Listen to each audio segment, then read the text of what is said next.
There you go. We saved that seat for you. That was good. Excellent.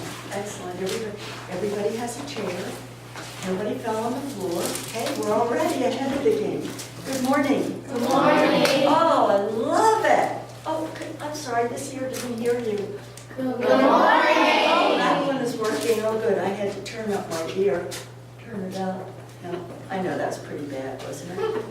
When you say you turn up your ear. Yeah. My name is Kathy DeRusi, and I say good morning to you. I've been waiting, golly, 75 years, which is how old I am, to be able to meet you. I was a teacher in Northern Virginia, but I also was a teacher in other parts of the country. But I've been a teacher altogether for 44 years. And I enjoyed it all. I think students are fabulous. So there is nothing that you can say that you're going to say, oh, I'm really not a very good student.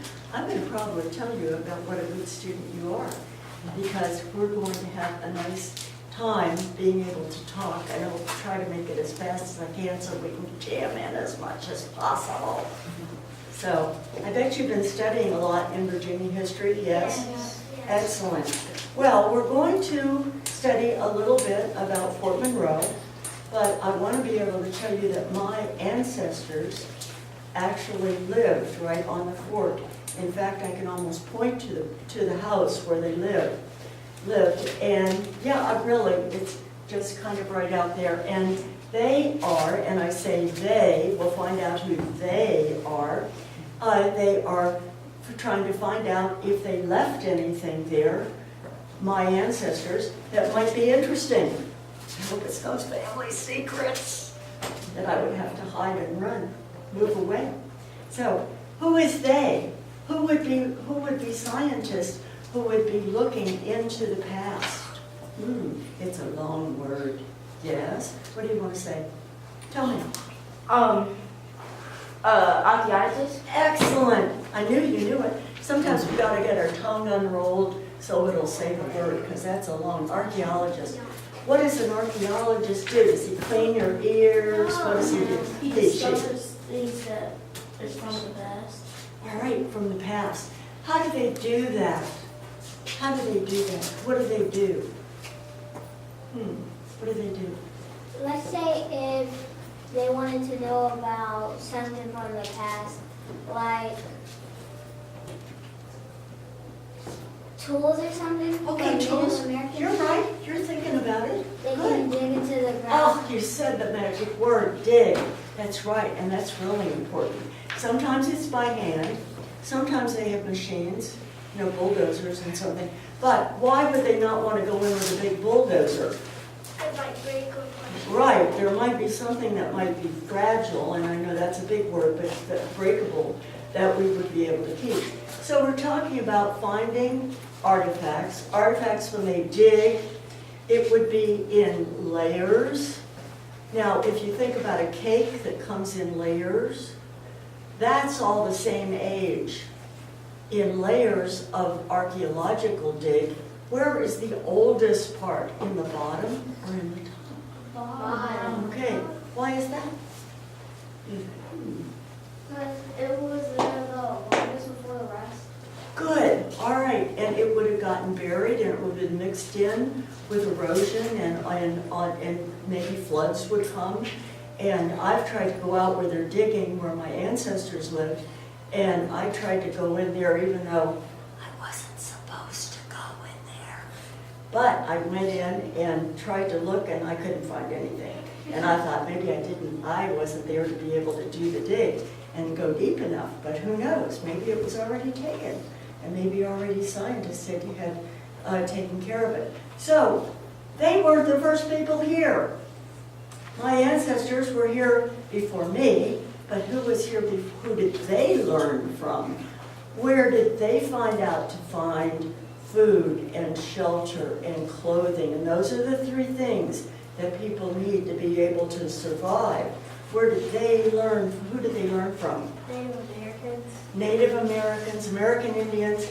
Okay, now we get into the nitty-gritty. Who, and I'm not saying who like an old owl, I'm saying, who were the Native Americans who were here? I'm thinking of an A word that's about this long, and a K word, and a P word. What are the names of some? This is like a guessing game. Aha. What do you want to tell me? Or are you just resting your hands? Resting your hands. Who do you want to say? Paladin. Powhatans. Love it. Who else? Is that your John word? Smith? Pardon me? John John Smith, okay, he was not a Native American. That's all right, he was involved with the colonies, so you were right. You were right. And he was involved with the Native Americans, too. Kikotan? Kekatans, love it. And one more, an A word, the long one. This is the- American Indian? All right, American Indians, that's a whole broad name that we use, the term American Indians.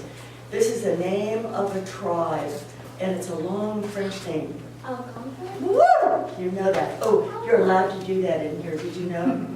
You're allowed to say, yo! Do I hear a yo? Yep. All right, good. They'll think we have prairie dogs or something in here. I know, you don't have to go, oh, I made a noise. It's okay. You don't have to whisper in here. Okay? So I want to hear you. So you said Algonquin, and they were French. They were Native Americans, but they had a lot of French influence in them.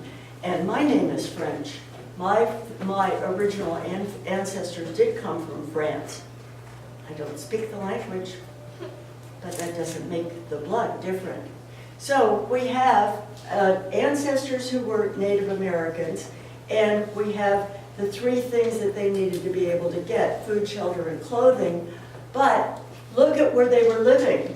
Right out here, we have, think about the natural resources. We have water, we have land. Think about food. How are they going to get food? Food, tell me a food thing. Fishing? Fishing, excellent. How? Gathering? Gathering, Like, does that mean we gather together? no, it's like, they forage for like berries. Forage. My goodness, you are using such big fourth grade words. Woo, love it. Good, forage. What else? They grow crops. Crops, excellent. Yes, what else? Hunting. Hunting. Oh, that's a big one. That's a big one. So aside from taking a stone and throwing it, and there were some squaws especially, because they were not allowed, they didn't have the girl power yet. And they were not allowed to use the bow and arrows because they were for the braves. So there were some squaws who were so good at throwing a stone at a rabbit that they could put food on their table. So besides taking a stone and throwing it at an animal that is moving quickly, what else, how else would you hunt? Tell me. Pardon me? Bow and arrow. A bow like in my hair? No. No, she says, you silly lady. A bow and arrow, an arrow. Where did they get them? Did they go to Walmart? No. They made it. How did they make it? You're right. Help, tell me. Natural resources, yes. What natural resources? Trees. Water, trees. How was a tree going to help? You're right, you're right. All right, you cut them down, and where's the bow and arrow? Think about, how am I going to make a bow and arrow? And he said trees. String and a stick. All right, string and a stick. That's the bow. How am I going to make the arrow? What do I need to make an arrow? The rock and a stick. A rock and a stick. Okay, I should go one rock. What kind of rock do I want? Just any old, I know, were you looking behind my back to see what I've got? A sharp rock. A sharp rock. How do you think they got, I'm egging you on. Well, how did they get a sharp rock? Most rocks that I know look about like this, and you almost sometimes. They got a regular rock and they started pounding it down to make Right. it sharper. Okay, they had this terrific technique of taking two rocks and striking them against one another. It would make them chip apart. And they made, and you already know what I have in this bag. Ooh, yes, I have arrowheads. And Let's look at them. I'll show them more closely, picked in a picture, but then I will be able to pass this around. Tell me what you want to say. Oh, wow. Where did you get them? Oh, I know you were out hunting with them. No, I know. I know, I'm helpless and hopeless, huh? No. Did you get them at a museum, or did somebody bring them to you? You don't know where you got them. Have you always had them that you remember? All your life. I know, that's teasing. When I say I've done something all my life and I'm 75 years old, that's really a long time. It's not as long as when you say that. So I'm glad we're teasing about it. So, what shape is this? Think about, is it circle, square? Think of math thought. Here, yes. Triangle. All right, a triangle. And look at a point on it. Tell me what you wanted to say. So like a Christmas tree? It does look like a Christmas tree.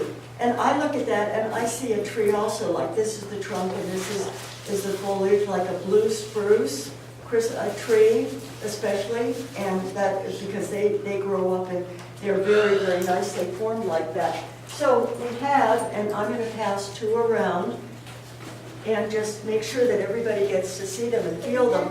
They are not, yeah, just pass it. Sure. They are not plastic. And what are they made out of? Rock and, yes? Are they fragile? You know what? If I took another big rock and I smashed it, I bet I could, but I bet I could step on it. But would I? No. I would respect it, and I know you will too. So it's made out of a rock that I know that you will study the kinds of rocks a little bit farther in science, but it's a G word. Anybody know rocks? Granite. Granite, excellent. Amethyst. No, granite, you said it. That's my birthstone. Oh, good. Well, that's a very, very hard stone. There are soft stones like limestone that you can grind together and you'll make a pile of sand or dirt, loose dirt. But yeah, that is sticky. And I mean pointy. Why do I want a pointy arrow? Why is that going to help me out? Yes? Because it'll easily kill you. That's the main point. I don't want to hurt the animal. I want just to kill it. It's not hunting for sport and, oh wow, I killed a squirrel. I want to say we're talking about food, shelter, and clothing. I'm getting food for my family. What else of those things am I getting? What else do I get from the animal? What else? Fur. Fur. For clothing. Clothing. Oh, excellent. What else? Did they use the whole animal or just parts of it? Whole animal. Whole animal. So, yes, what do you want to tell me? When they would kill a deer, they would scrape off all the fur and make kind of like a leather. Right, and you know what? People don't think about this in science. Our skin, and that's the biggest organ in our body, our skin is actually our leather. And yeah, I know. You didn't think about that, did you? No, so every animal, and we're an animal, aren't we? Yes. Yes, okay. So a thinking one, hopefully. And so every animal, like a squirrel or a rabbit, or what else would they hunt? Deer. Deer, excellent. Anything else? Buffalo. Okay, buffalo not here, but the bison is the other name for it. But the Lakota. Well, the Lakota did. Raccoon. And do you know what they called it? The Lakota's name for buffalo? Here we go. Now, we are totally off the page. Tatonka. Tatonka. It was the Lakota, and that's another Native American. Tatonka is the Native American name for buffalo. But they didn't. The real name is bison, and it is delicious. It is just delicious to eat.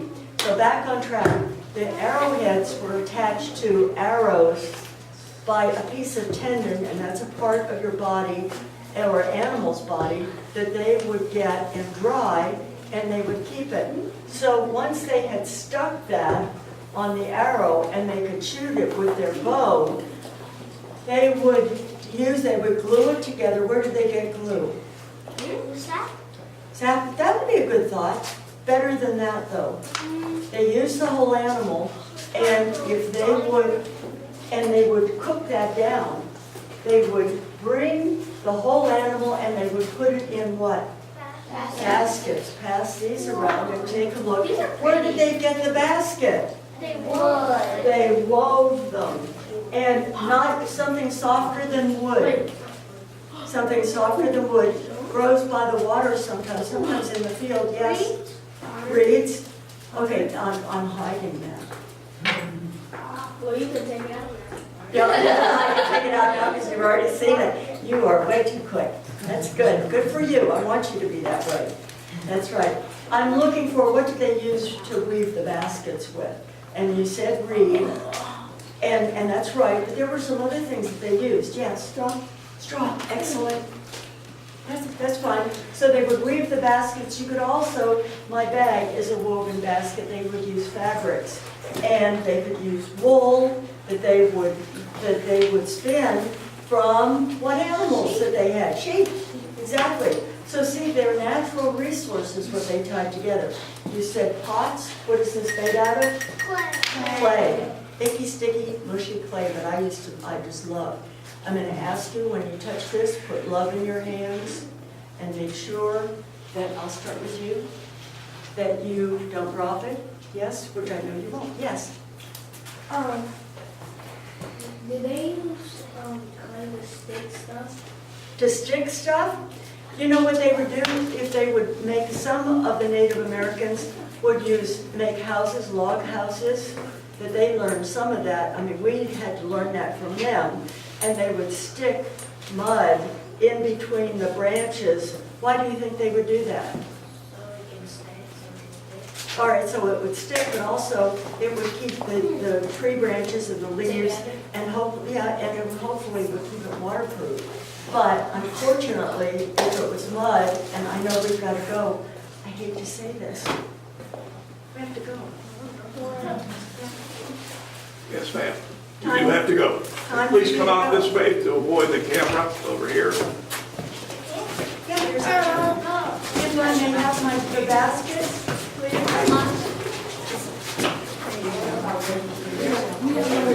you so much.